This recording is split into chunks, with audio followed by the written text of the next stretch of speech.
Lors de mon mariage, mes beaux-parents ont humilié ma fille de 6 ans devant 267 invités parce qu'elle a accidentellement éternué pendant le toast. Ma belle-mère a dit à voix haute, « Tu n'es pas une vraie petite fille. Tu es le regret de ta maman, et maintenant tu as gâché les discours. » Mon beau-père a ajouté, « Certains enfants ne devraient tout simplement pas être autorisés dans les beaux événements. » Quand ma fille a commencé à pleurer en disant, « Je suis désolée, c'était un accident », ma belle-mère lui a saisi le bras et l'a tordu violemment. Enfant répugnante. Elle l'a giflé en plein visage devant tout le monde. Disparaît de ma vue. Mon beau-père l'a poussée de sa chaise, la faisant tomber par terre. Sale gosse pathétique. Ma belle-sœur a versé son vin sur la robe de ma fille. Voilà ce que méritent les erreurs. Mon beau-frère lui a donné un coup de pied dans le flanc alors qu'elle était à terre. Enfin quelqu'un qui la discipline. Mon fiancé était resté silencieux, mais il s'est alors levé et a dit ceci. Sa mère est devenue blême et son père a laissé tomber sa fourchette. La salle de bal du Riverside Gardens scintillait sous les lustres de cristal et les roses blanches. Je me tenais dans ma robe ivoire, observant les 267 invités remplir l'espace élégamment décoré. Ma fille Chloé était assise à la table familiale dans sa robe de demoiselle d'honneur lavande, ses boucles blondes retenues par de petites fleurs blanches. Elle semblait nerveuse mais excitée, balançant ses pieds sous sa chaise en attendant que le dîner soit servi. Mon fiancé, Tyler, se tenait à côté de moi, près de la table d'honneur, saluant ses parents à leur arrivée. Patricia et Ronald Carmichael étaient venus du Connecticut 2 jours plus tôt. Leurs vêtements de marque et leurs sourires étudiés leur donnaient l'air de sortir d'un magazine de country club. La sœur de Tyler, Vanessa, a fait une entrée remarquée dans une robe de cocktail bordeaux, suivie de son frère, Case, dans un costume coûteux qui valait probablement plus que mon ancien loyer mensuel. Tout semble acceptable, m'a dit Patricia, ses yeux scrutant la salle avec une froide évaluation. Elle ne m'avait pas prise dans ses bras ni ne nous avait félicité. Ronald m'a adressé un bref signe de tête avant de tourner son attention vers le bar. Je les avais rencontrés 3 fois avant le mariage. Chaque visite avait été inconfortable. Patricia avait une façon de poser des questions qui semblaient polies mais qui ressemblaient à des inspections. Où je travaillais? Que faisaient mes parents? Qui était le père de Chloé? Ses lèvres se pinçaient légèrement à mes réponses, comme si elle calculait ma valeur sur une feuille de calcul invisible. Tyler m'avait prévenu que sa famille pouvait être difficile. Son père dirigeait un empire immobilier commercial, et sa mère siégeait à divers conseils d'administration caritatifs. Vanessa gérait l'un de leurs portefeuilles immobiliers, et Case travaillait dans leur bureau d'entreprise. Ils accordaient de l'importance aux apparences, au statut et à ce qu'ils appelaient un comportement convenable. Tyler lui-même avait rompu avec leurs attentes en devenant professeur d'histoire au lycée au lieu de rejoindre l'entreprise familiale. Cette décision avait créé une tension qui persistait encore lors des réunions de famille. Ta fille a intérêt à bien se comporter pendant la cérémonie, m'avait dit Patricia la veille au soir, lors du dîner de répétition. Les enfants peuvent être si imprévisibles, et nous avons d'importants partenaires commerciaux qui seront présents demain. J'avais senti Tyler se raidir à côté de moi, mais il n'avait rien dit. Il affrontait rarement ses parents directement. Il attendait que nous soyons seuls pour me dire de ne pas m'inquiéter pour eux, qu'ils finiraient par s'adoucir. Je voulais le croire. Chloé avait été parfaite pendant la cérémonie. Elle avait descendu l'allée à pas prudents, parsemant des pétales de rose exactement comme nous l'avions répété. Quand Tyler et moi avons échangé nos vœux, je l'ai vu nous regarder avec de grands yeux, les mains jointes. Ma mère était assise à côté d'elle, se penchant de temps en temps pour lui murmurer quelque chose qui faisait sourire Chloé. La réception a commencé sans accroc. Le dîner était servi en plusieurs plats, salade César, suivi de poulet aux herbes ou de saumon poêlé. Chloé picorait dans son assiette, plus intéressée par les centres de table élaborés et l'orchestre qui s'installait dans un coin. Elle a demandé à ma mère si elle pouvait garder un peu de gâteau pour plus tard, et ma mère lui a promis de veiller à ce qu'elle en ait une part supplémentaire. Le père de Tyler s'est levé pour porter son toast alors que les assiettes à dessert étaient en train d'être débarrassées. Le silence s'est fait dans la salle et les invités ont tourné leur attention vers la table d'honneur. Ronald a levé sa coupe de champagne, sa voix portant à travers la salle de bal avec une autorité bien rodée. Le mariage est une institution qui requiert de l'engagement, du sacrifice et de la compréhension, a-t-il commencé. Son discours semblait répété, plein de sagesse générique sur le partenariat et l'héritage familial. Patricia était assise à côté de lui avec un sourire crispé, hochant la tête de temps en temps comme pour souligner ses propos. C'est à ce moment-là que Chloé a éternué. Ce n'était pas un éternuement fort ou spectaculaire, juste un petit éternuement soudain qu'elle a essayé de couvrir avec ses mains. Quelques invités à proximité ont souri avec sympathie. Quelqu'un à la table voisine a dit indiscret, à vos souhaits. J'ai commencé à me tourner, prévoyant de croiser son regard et de lui adresser un sourire rassurant. La voix de Patricia a fendu l'air comme du verre brisé. Tu n'es pas une vraie petite fille. Tu es le regret de ta maman, et maintenant tu as gâché les discours. La salle de bal est devenue complètement silencieuse. Les fourchettes se sont arrêtées à mi-chemin des bouches. Les conversations se sont tues en plein milieu d'une phrase. Chaque personne dans cette pièce s'est tournée pour fixer notre table. Le visage de Chloé s'est décomposé. Sa lèvre inférieure tremblait et des larmes ont commencé à couler sur ses joues. Je suis désolée, a-t-elle murmuré, la voix tremblante. C'était un accident. L'expression de Ronald s'est tordue de dégoût. Certains enfants ne devraient tout simplement pas être autorisés dans les beaux événements. Ces mots ont traversé la salle silencieuse. Plusieurs invités ont eu un hoquet de surprise audible. J'ai commencé à me diriger vers Chloé, mon cœur martelant dans ma poitrine. Mais Patricia a été plus rapide. Elle a tendu le bras par-dessus la table et a saisi le bras mince de Chloé, ses ongles manucurés s'enfonçant dans la peau de ma fille. Elle a tordu violemment, arrachant presque Chloé de son siège. Enfant répugnante. Le visage de Patricia était déformé par la rage. Avant que je puisse les atteindre, avant que quiconque puisse réagir, elle a levé la main et a giflé Chloé en plein visage. Le claquement a résonné dans toute la salle de bal. Disparais de ma vue. Chloé a hurlé. Ma mère s'est précipitée en avant, essayant de s'interposer, mais Ronald a bougé plus vite que je ne l'aurais cru possible pour un homme de son âge. Il a poussé Chloé en arrière, la faisant tomber de sa chaise sur le sol poli. Sa tête a heurté le sol avec un bruit sourd et écœurant. Sale gosse pathétique, a craché Ronald en direction de ma fille qui gisait en pleurs sur le sol, recroquevillée sur elle-même. Je courais maintenant, bousculant chaises et invités. Les gens se levaient, des voix s'élevaient, choquées et indignées. Mais Vanessa est arrivée avant moi. Elle a pris son verre de vin, encore à moitié plein de merlot rouge, et l'a délibérément versé sur le visage et la robe de Chloé.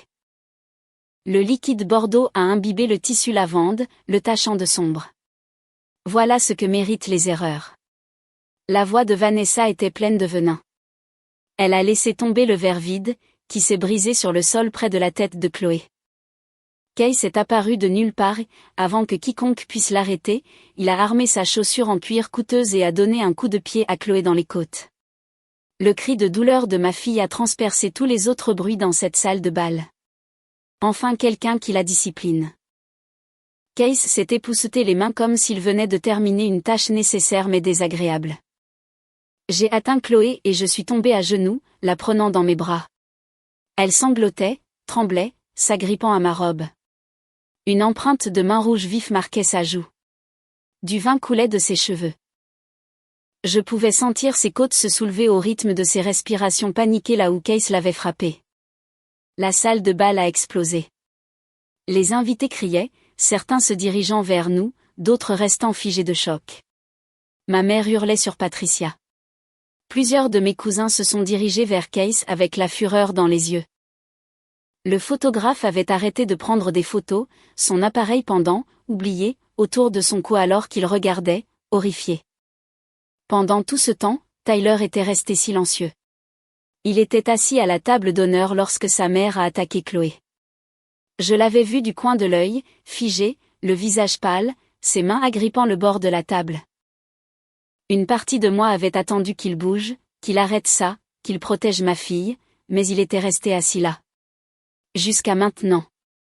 Tyler se leva, lentement, délibérément. Le mouvement a attiré l'attention de tous. La salle a commencé à se calmer à nouveau, un silence terrible et plein d'anticipation s'abattant sur la salle de bal. Patricia s'est tournée vers son fils avec une expression satisfaite, comme si elle s'attendait à ce qu'il la remercie d'avoir géré la situation. Ronald a redressé sa cravate.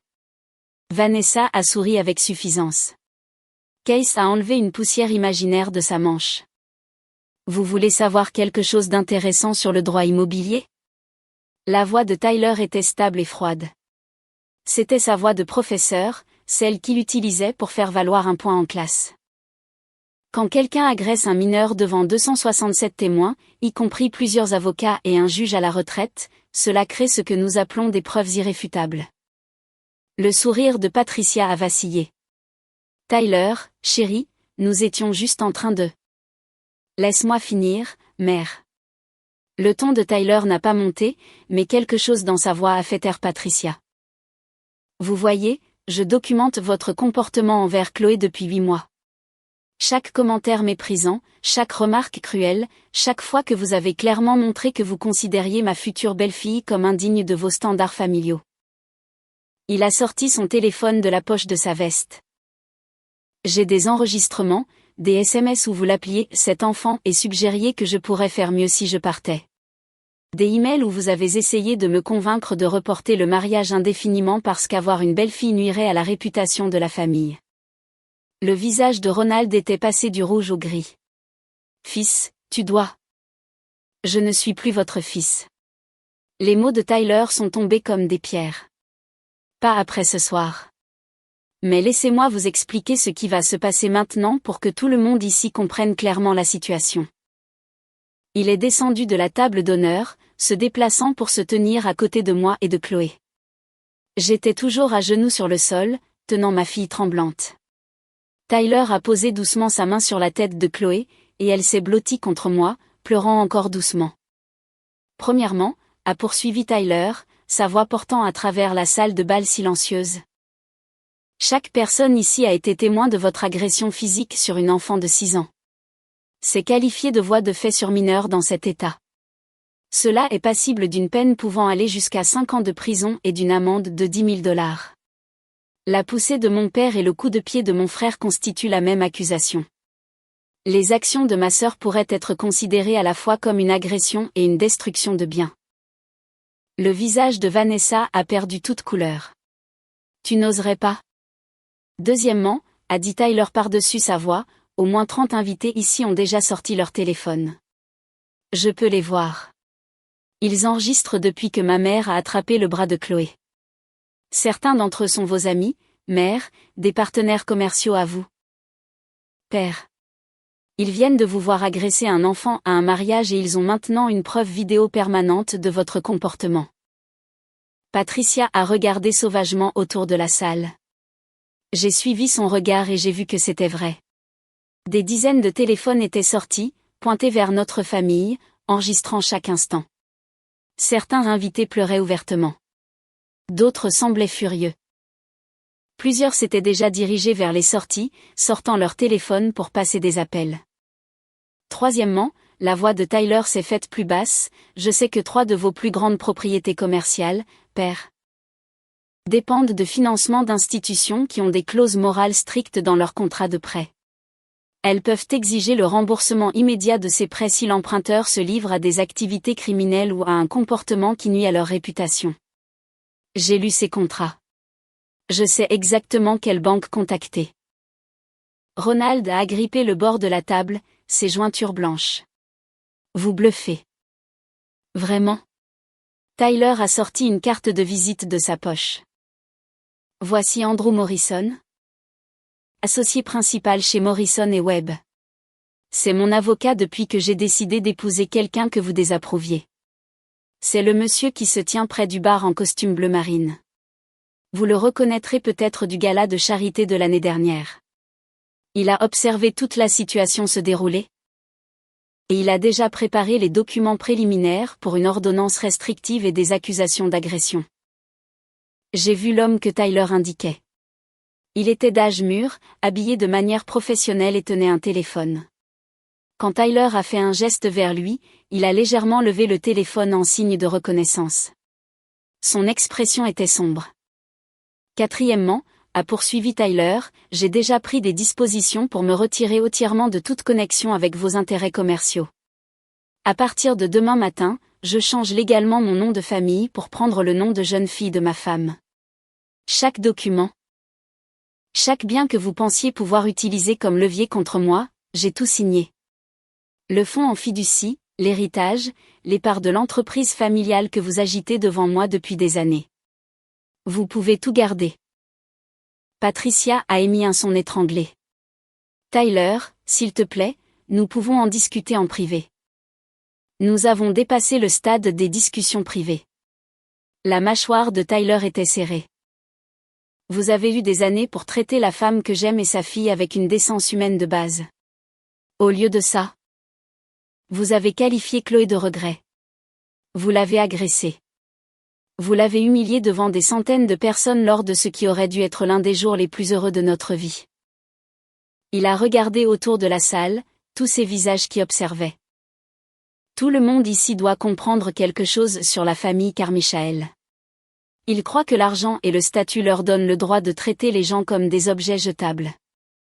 Ils pensent que leur richesse signifie qu'ils peuvent blesser quiconque ne répond pas à leurs standards. Ils ont passé toute ma vie à m'apprendre que les apparences comptent plus que le caractère. Que la réputation compte plus que la gentillesse. Tyler s'est retourné vers ses parents. J'ai fini d'apprendre ces leçons. Chloé a 6 ans. Elle a éternué pendant un toast parce que c'est une enfant avec un corps d'enfant qui fait parfois des choses involontaires. Et votre réponse a été de l'abuser physiquement, de l'humilier? D'essayer de briser son esprit devant tous ceux qui sont venus ici pour célébrer l'amour et la famille. Ma mère s'était rapprochée de nous, son bras autour de mes épaules. Elle pleurait, mais son visage était féroce. Plusieurs membres de ma famille avaient formé un cercle protecteur autour de nous. J'ai réalisé que le témoin de Tyler et ses garçons d'honneur s'étaient également placés derrière lui, un mur de soutien. Alors, voici ce qui se passe ensuite, a dit Tyler. Ma femme et moi, et oui, mère. Nous allons toujours nous marier parce que vous n'allez pas gâcher ça non plus. Allons emmener Chloé à l'hôpital pour documenter ses blessures. Mon avocat portera plainte pour agression dès lundi matin contre vous 4. Nous demanderons une ordonnance restrictive qui vous empêchera de vous approcher à moins de 150 mètres de Chloé. De ma femme ou de moi. Il a ressorti son téléphone, tapotant l'écran plusieurs fois. J'envoie également un compte-rendu détaillé des événements de ce soir aux membres du conseil d'administration de chaque organisme de bienfaisance où vous siégez, mère. À tous vos partenaires commerciaux, père. Au Country Club, à la Fondation des Arts. Au conseil d'administration de l'hôpital pour enfants. Oui, mère. Le conseil de l'hôpital pour enfants où vous êtes trésorière tout en agressant des enfants en privé. Ils recevront tous des copies des vidéos que ces invités sont en train de télécharger sur leur cloud. Patricia a reculé en titubant, cherchant une chaise pour se stabiliser. Vanessa était devenue blanche comme un linge. Case avait l'air de vouloir s'enfuir. Ronald restait là, la bouche s'ouvrant et se fermant sans qu'un son en sorte. Tu crois que tu vas nous détruire? Ronald a finalement retrouvé sa voix. Pour les fausses larmes d'une sale gosse? Fausse. Le sang-froid de Tyler s'est légèrement fissuré, la colère perçant à travers. Vous lui avez donné un coup de pied dans les côtes. Père, vous avez poussé une enfant de 6 ans au sol si fort que sa tête a heurté le plancher. Nous l'avons tous entendu. Tout le monde ici l'a entendu. Une femme que j'ai reconnue comme l'une des partenaires commerciales de Ronald s'est avancée. Elle avait la cinquantaine, habillée de façon coûteuse, avec des cheveux argentés coiffés en un chignon élégant. Ronald, Patricia, je pense que vous devriez partir maintenant avant que cette situation ne devienne encore pire pour vous qu'elle ne l'est déjà. Catherine, vous ne pouvez pas, a commencé Patricia. J'ai 3 petits-enfants, a interrompu Catherine, sa voix glaciale. La plus jeune a 7 ans. Si quelqu'un posait la main sur elle comme vous venez de le faire à cette petite fille, je m'assurerais qu'il ne travaille plus jamais dans cette ville. Vous devez quitter ce lieu immédiatement et je vous suggère de prendre un avocat pénaliste d'ici lundi matin. D'autres voix se sont jointes à la sienne. Un homme a crié qu'il retirait le partenariat de son entreprise avec Carmichael Property. Une femme a annoncé qu'elle démissionnait du conseil d'administration de l'organisme de bienfaisance que Patricia présidait. Un autre invité, se présentant comme journaliste, a déclaré que cet article paraîtrait dans l'édition du dimanche. La famille Carmichael se tenait là, au centre de leur monde qui s'effondrait. Le maquillage soigné de Patricia était maculé, ses yeux hagards. Le visage de Ronald était devenu violet de rage et d'humiliation. Vanessa ne cessait de regarder son téléphone comme si elle pouvait effacer toutes les vidéos en cours de téléchargement. Case s'était reculé vers la sortie, calculant clairement sa voie de fuite. « Vous faites tous une énorme erreur », a sifflé Patricia. « Nous avons aussi des avocats. Nous avons des relations. Vous pensez qu'une petite arriviste et sa fille accidentelle peuvent ? Taisez-vous, mère. » La voix de Tyler aurait pu geler de l'eau. Chaque mot que vous prononcez est enregistré. Chaque insulte est une preuve supplémentaire. Vous devez partir maintenant avant que la sécurité de l'hôtel ne vous expulse de force. Comme invoqués par ces paroles, 2 agents de sécurité sont apparus à l'entrée de la salle de bal. La directrice de l'hôtel, une femme posée dans un tailleur impeccable, leur a parlé doucement en faisant un geste vers les Carmichael. Patricia s'est redressée avec toute la dignité qu'elle pouvait rassembler. « Très bien, nous partons. Mais ce n'est pas fini, Tyler. Tu rejettes ta famille, ton héritage, tout ce que tu as toujours eu. »« Je choisis ma famille », l'interrompit Tyler. « Ma femme, ma fille, les gens qui comprennent vraiment ce que signifie la famille. Vous 4, vous n'êtes que des personnes avec qui il se trouve que je partage de l'ADN. Ce n'est pas la même chose. » Les agents de sécurité se sont avancés. Patricia a attrapé sa pochette avec des mains tremblantes. Ronald a redressé sa cravate une dernière fois, essayant de maintenir une apparence de contrôle. Vanessa et Case ont suivi leurs parents alors que les gardes les escortaient vers la sortie. Toute la salle de bal les a regardés partir. Personne ne parlait. Personne ne bougeait. Les seuls bruits étaient les reniflements silencieux de Chloé et le clic lointain des talons de Patricia sur le sol en marbre. Quand les portes se sont finalement refermées derrière eux, la salle de bal a explosé. Les invités nous ont entourés, demandant si Chloé allait bien, offrant de fournir des témoignages, exprimant leur horreur face à ce qu'ils venaient de voir. Ma mère pleurait ouvertement maintenant, nous serrant dans ses bras, Chloé et moi. Le témoin de Tyler lui a tapé sur l'épaule, lui disant qu'il avait fait ce qu'il fallait. J'ai levé les yeux vers Tyler, depuis l'endroit où j'étais encore à genoux sur le sol avec Chloé. Tu n'étais pas obligé de faire tout ça. Ta famille, ton héritage. Si, j'étais obligé. Tyler s'est agenouillé à côté de nous, écartant doucement les cheveux imbibés de vin du visage taché de larmes de Chloé. Chloé, ma chérie, je suis tellement désolée. J'aurais dû mieux te protéger. J'aurais dû faire quelque chose plus tôt. Chloé l'a regardé avec des yeux rouges et gonflés. Ils sont partis ? Ils sont partis, a promis Tyler. Et ils ne te feront plus jamais de mal. Je vais m'en assurer. La directrice de l'hôtel s'est approchée de nous avec précaution. J'ai appelé une ambulance. Elle devrait être là dans quelques minutes. Je fais également venir le médecin de l'hôtel pour l'examiner en attendant. Avez-vous besoin de quoi que ce soit d'autre ? Tyler a hoché la tête. Pouvez-vous préserver les enregistrements de sécurité de ce soir ? Tous les angles de caméra ? Déjà fait, l'a-t-elle assuré. Et j'ai recueilli les coordonnées des invités qui souhaitent fournir des déclarations. Je suis profondément désolé que cela se soit produit dans notre établissement. Andrew Morrison, l'avocat que Tyler avait désigné, s'est accroupi à notre niveau. Nous avons besoin de photographies de ses blessures avant la visite à l'hôpital.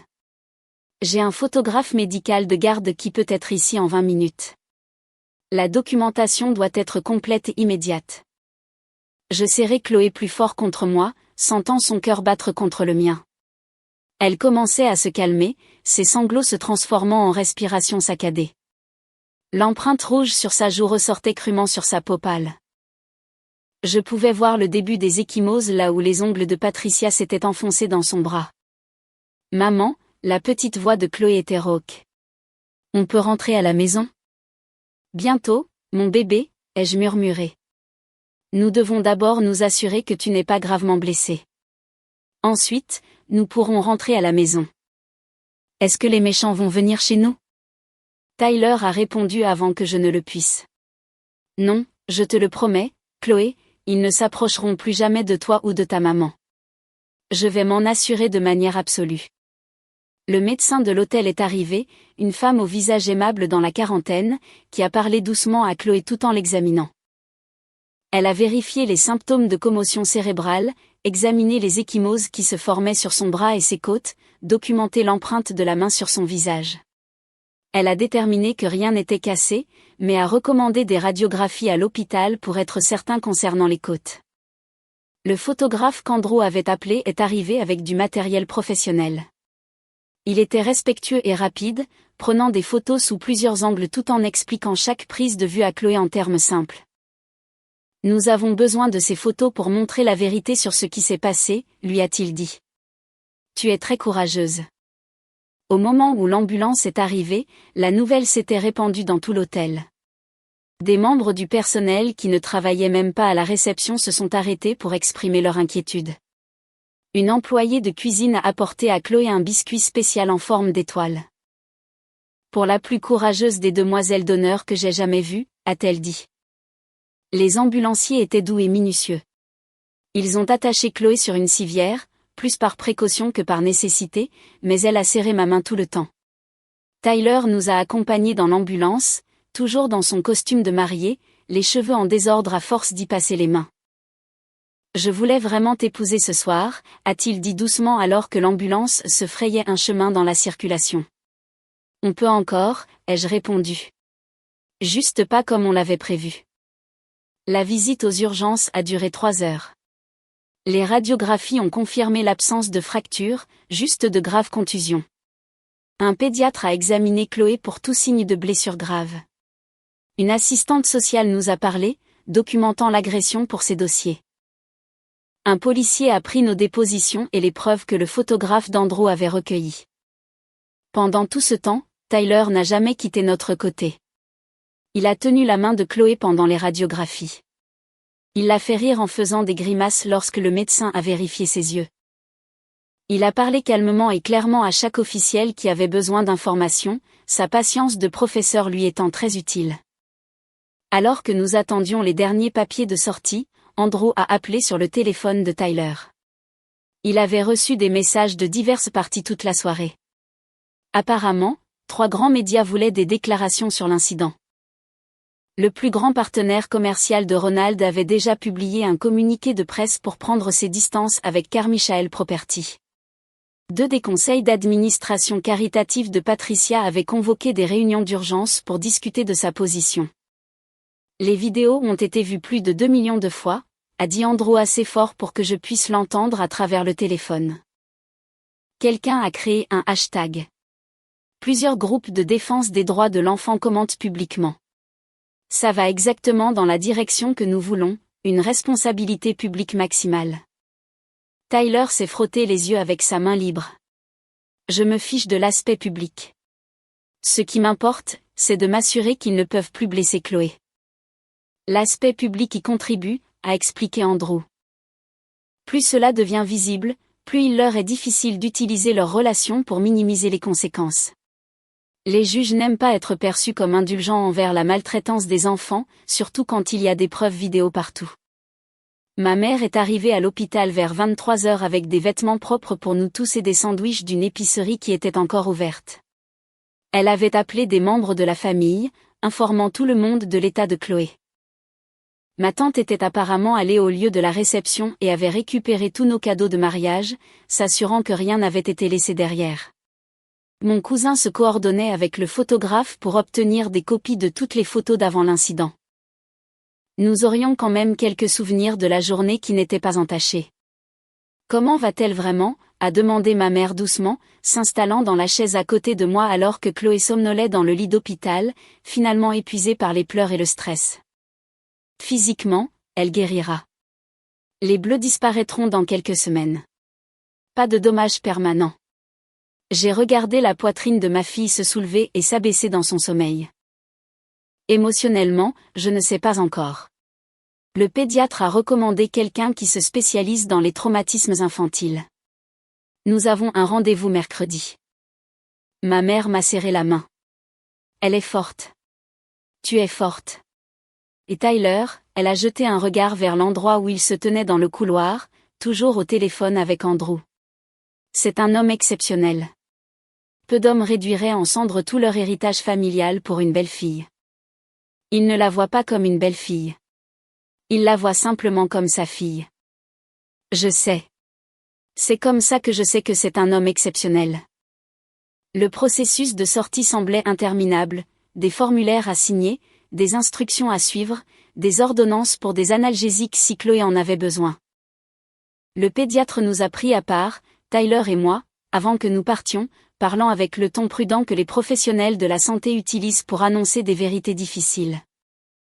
Les enfants qui subissent ce genre de violence ciblée de la part de membres de leur famille ont souvent des problèmes de confiance en grandissant, a-t-elle dit.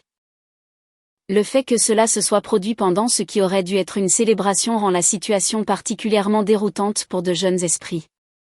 Elle pourrait avoir de l'anxiété lors de grands rassemblements ou d'événements formels pendant un certain temps. Surveiller les changements de comportement. La régression, l'agressivité, le repli sur soi. N'hésitez pas à chercher un soutien professionnel.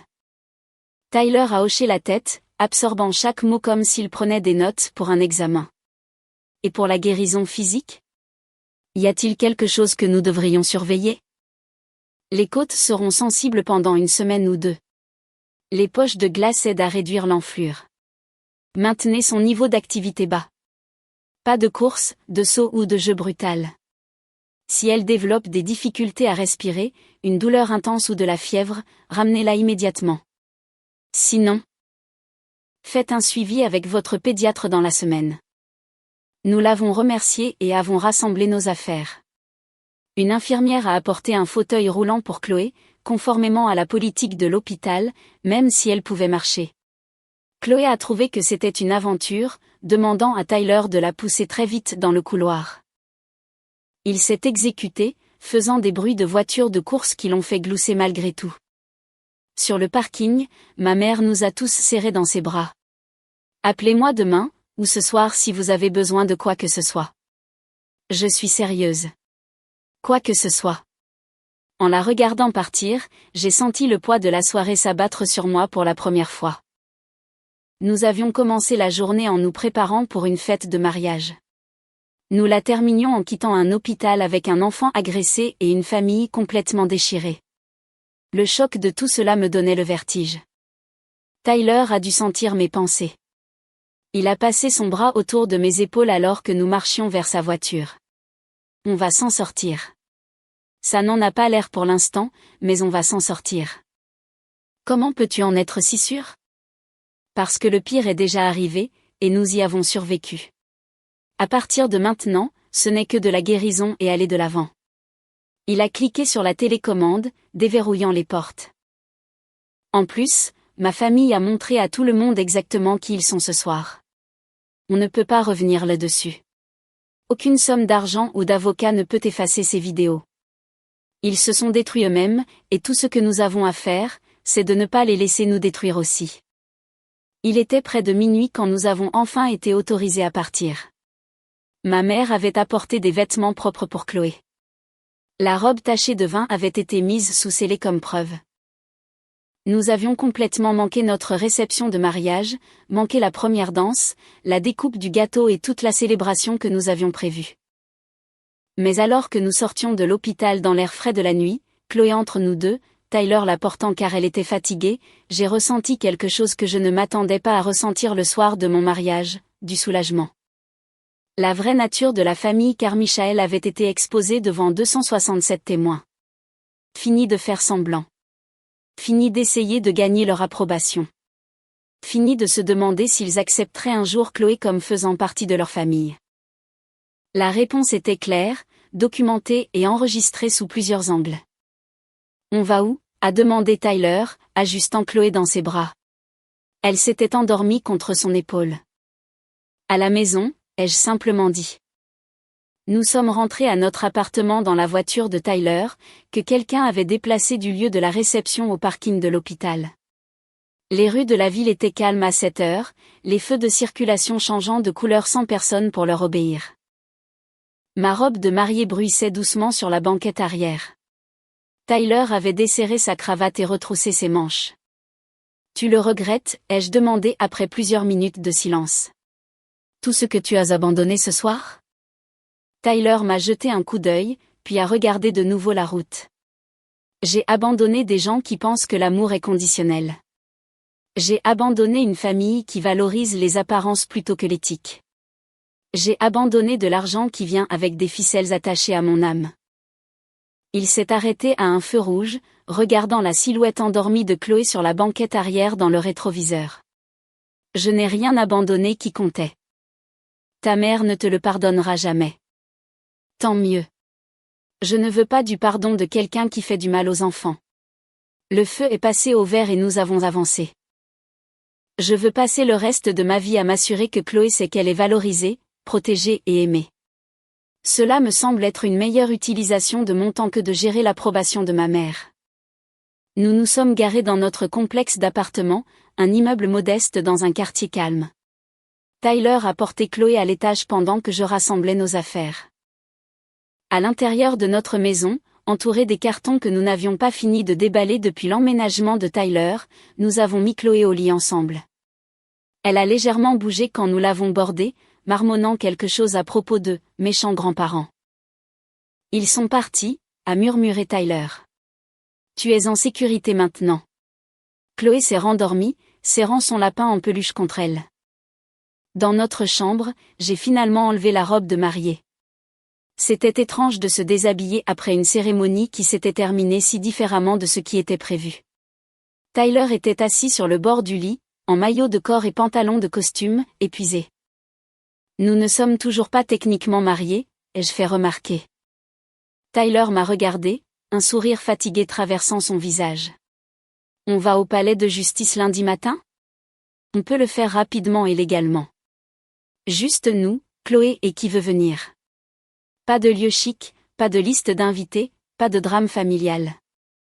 Ça me semble parfait. » Il m'a attiré pour que je m'assoie à côté de lui, passant son bras autour de mes épaules. « Je suis désolée que la soirée se soit si mal passée. Tu méritais mieux. » « La soirée ne s'est pas mal passée, ai-je dit lentement, en repensant à tout ce qui s'était passé. La soirée a été honnête. Nous avons découvert exactement qui est ta famille, et nous avons découvert qui tu es vraiment. Je pense que j'ai tiré le meilleur parti de l'affaire. » Nous sommes restés assis ensemble dans le silence de notre chambre, digérant la soirée. Demain apporterait des avocats, des rapports de police et l'attention des médias. Lundi apporterait des ordonnances restrictives, des accusations d'agression et toutes les retombées du rejet très public de sa famille par Tyler. Mais pour l'instant, à ce moment précis, nous avions l'un l'autre. Nous avions Chloé qui dormait en toute sécurité dans la pièce voisine. Nous avions une maison qui ne dépendait pas de l'argent des Carmichael. Nous avions des amis qui nous avaient soutenus quand c'était important. Nous avions 267 témoins qui avaient vu la vérité et choisi de la documenter plutôt que de détourner le regard. « Merci », ai-je murmuré. « Pourquoi ? » Pour nous avoir choisis. Pour t'être levé quand c'était important. Pour avoir tenu ta promesse de la protéger. Tyler m'a embrassé sur le front. On ne remercie pas quelqu'un pour ça. C'est juste ce que fait une famille. Lundi matin, nous étions au palais de justice avec ma mère, le témoin de Tyler et Chloé entre nous. La juge était une femme âgée aux yeux bienveillants qui avait entendu parler de ce qui s'était passé à la réception. Apparemment, l'histoire avait déjà fait le tour des cercles juridiques. Elle a gardé la cérémonie brève et chaleureuse, s'adressant directement à Chloé pour lui dire que les familles sont construites sur l'amour et le choix, pas seulement sur le sang et l'obligation. Quand elle nous a déclarés mariés, Chloé a applaudi. Tyler m'a embrassé tandis que notre petit groupe applaudissait.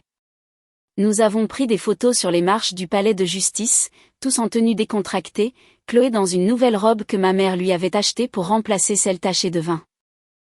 Les poursuites pour agression contre les Carmichael ont avancé rapidement. Les vidéos de la réception étaient devenues virales en ligne, partagées des milliers de fois sur les réseaux sociaux. Patricia a démissionné de ses postes caritatifs avant de pouvoir être démise de ses fonctions. Les partenaires commerciaux de Ronald ont commencé à prendre publiquement leur distance. Vanessa et Kay sont tous deux pris des avocats séparément, essayant de minimiser leur implication. Andrew Morrison s'est avéré valoir chaque dollar que Tyler lui payait. Il a tout documenté, construit un dossier en béton et s'est assuré que l'ordonnance restrictive était irrévocable. Les Carmichael n'étaient pas autorisés à s'approcher à moins de 150 mètres de nous. Ils ne pouvaient pas nous contacter directement ou par l'intermédiaire d'intermédiaires. Ils ne pouvaient assister à aucun des événements ou activités scolaires de Chloé. Patricia a tenté de prendre contact une fois par l'intermédiaire d'un ancien collègue, envoyant un message disant que Tyler faisait une erreur, que la famille pouvait régler ça en privé. Tyler a transféré le message à Andrew, qui l'a ajouté au dossier, documentant les tentatives de harcèlement. L'affaire civile a été réglée 6 mois plus tard. Les Carmichael ont accepté un paiement substantiel pour les frais médicaux de Chloé, les coûts de thérapie et un fonds en fiducie qui serait disponible à ses 18 ans. Ils ont également accepté de présenter des excuses publiques, bien qu'elles aient été clairement rédigées par des avocats et dépourvues de tout remords réel. Tyler n'a plus jamais parlé à ses parents. Il n'a jamais répondu à leurs appels, jamais répondu à leurs lettres. Quand son grand-père est décédé 1 an plus tard, laissant à Tyler une partie de sa succession que Ronald et Patricia ne pouvaient pas toucher, Tyler a tout mis dans un fonds d'éducation pour l'avenir de Chloé. Chloé a fait des cauchemars pendant des mois après le mariage. Elle se réveillait en pleurant, convaincue que les méchants allaient revenir. Tyler s'asseyait avec elle dans sa chambre, lui lisant des histoires jusqu'à ce qu'elle se rendorme. Il a assisté à chaque séance de thérapie, appris chaque technique d'adaptation, s'est assuré qu'elle savait qu'elle était en sécurité. Lentement, progressivement, elle a guéri. Les bleus se sont estompés. L'empreinte de la main a disparu. Les souvenirs sont devenus moins vifs, moins immédiats. Elle a recommencé à sourire davantage, à rire des blagues de Tyler, à l'appeler « papa » sans qu'on le lui demande. 2 ans après cette nuit de noces, nous avons eu une deuxième cérémonie. Juste la famille et les amis proches, 30 personnes au total, dans le jardin de ma mère sous des guirlandes lumineuses et des lampions en papier. Chloé a descendu l'allée improvisée en portant des fleurs, rayonnantes devant tous ceux qu'elle croisait. Lorsque l'officiant a demandé si quelqu'un s'opposait à l'union, Chloé a déclaré haut et fort « Pas moi. Je pense qu'il devrait totalement se marier. » Tout le monde a ri. Tyler l'a soulevée et l'a fait tourner. Je suis restée là, dans une simple robe d'été, à regarder ma famille célébrer ensemble, et je me suis sentie complètement en paix. Les Carmichael n'étaient pas là. Ils n'étaient pas les bienvenus. Ils avaient été effacés de nos vies comme un chapitre douloureux que nous avions enfin dépassé. Parfois, Tyler les mentionnait en passant, généralement pour noter à quel point la vie était meilleure sans leur jugement et leur critique constant. Mais la plupart du temps, il ne pensait pas du tout à eux. Nous avons construit nos propres traditions familiales. Le petit déjeuner du dimanche où tout le monde cuisinait ensemble. Des soirées jeux où Chloé gagnait généralement. Des voyages en camping où Tyler s'est avéré étonnamment compétent pour allumer des feux. Des fêtes de fin d'année qui privilégiaient le rire à l'apparence, la connexion à la performance. Chloé s'est épanouie. Elle a rejoint le club de théâtre de l'école et a découvert qu'elle adorait jouer la comédie. Elle se faisait des amis facilement, sa confiance grandissant à mesure qu'elle réalisait que tous les adultes n'étaient pas cruels comme ceux qu'elle avait rencontrés à cette réception. Elle ramenait à la maison des œuvres d'art couvertes de peintures et de paillettes, écrivait des histoires sur des filles courageuses qui battaient des monstres, chantait des chansons faux avec un enthousiasme total. Tyler a continué à enseigner. Il aimait son travail, aimait travailler avec les adolescents, aimait que son travail ait un sens au-delà des marges de profit et des portefeuilles immobiliers. Ses élèves l'adoraient. C'était le professeur qui rendait l'histoire pertinente, qui écoutait quand ils avaient besoin de parler, qui écrivait des lettres de recommandation pour l'université qui les faisait vraiment entrer dans de bonnes écoles. Je suis retournée travailler dans l'entreprise de marketing où j'étais avant le mariage. Mes collègues avaient tous vu les vidéos, avaient tous été témoins de ce qui s'était passé. Ils s'étaient ralliés autour de moi, avaient envoyé des fleurs à l'hôpital, avaient proposé de témoigner si nécessaire. Quand je suis retournée au bureau, ils ont organisé une fête surprise pour célébrer le fait que Tyler et moi étions enfin officiellement mariés. La vie a continué. Nous avons acheté une petite maison dans un quartier avec de bonnes écoles. Nous avons adopté un chien que Chloé a nommé Princesse Bouton d'Or. Nous avons économisé de l'argent pour les vacances et nous nous sommes fait plaisir avec des soirées cinéma en famille. Nous nous disputions pour savoir à qui était le tour de faire la vaisselle, nous rions des terribles tentatives culinaires de Tyler et nous célébrions chaque petite étape de la vie de Chloé. Les Carmichael ont manqué tout ça. Ils ont manqué la première pièce de théâtre de Chloé à l'école, sa fête pour ses 8 ans, son projet de science sur les volcans. Ils ont manqué les soirées tranquilles à la maison, les aventures du week-end au zoo, les matins paresseux où nous nous entassions tous dans un lit pour regarder des dessins animés. Ils avaient choisi le statut plutôt que la relation, l'apparence plutôt que la connexion authentique. Ils avaient choisi la violence plutôt que la compassion, la cruauté plutôt que la gentillesse. Et ces choix leur avaient coûté tout ce qui comptait vraiment, la chance de connaître leur petite fille, de la voir grandir, de faire partie d'une famille qui aurait pu les inclure s'ils avaient été prêts à traiter une enfant de 6 ans avec une décence humaine de base. Parfois, je repensais à ce moment dans la salle de bal où la main de Patricia a heurté le visage de Chloé. Comment tout a changé à cet instant. Comment tout leur positionnement social soigné, leur richesse, leurs relations, rien de tout cela ne les a protégés des conséquences d'avoir blessé un enfant devant des centaines de témoins. Tyler a dit une fois que sa mère ne comprenait probablement toujours pas pourquoi ce qu'elle avait fait était mal. Elle se voyait probablement comme la victime de l'histoire, injustement punie pour avoir essayé de maintenir des standards. Elle se disait probablement que Tyler finirait par revenir en rampant, s'excusant d'avoir surréagi, suppliant d'être réintégré dans l'entreprise familiale. Elle attendait toujours. Elle attendrait pour toujours. Parce que Tyler avait appris quelque chose cette nuit-là que ses parents n'ont jamais compris. La famille, ce n'est pas une question de sang, d'argent ou de maintien des apparences. C'est être présent. C'est la protection. C'est choisir l'amour plutôt que le confort, la vérité plutôt que le faux-semblant, le courage plutôt que la soumission. Il nous avait choisis. Il continuait de nous choisir chaque jour. Et nous l'avons choisi en retour.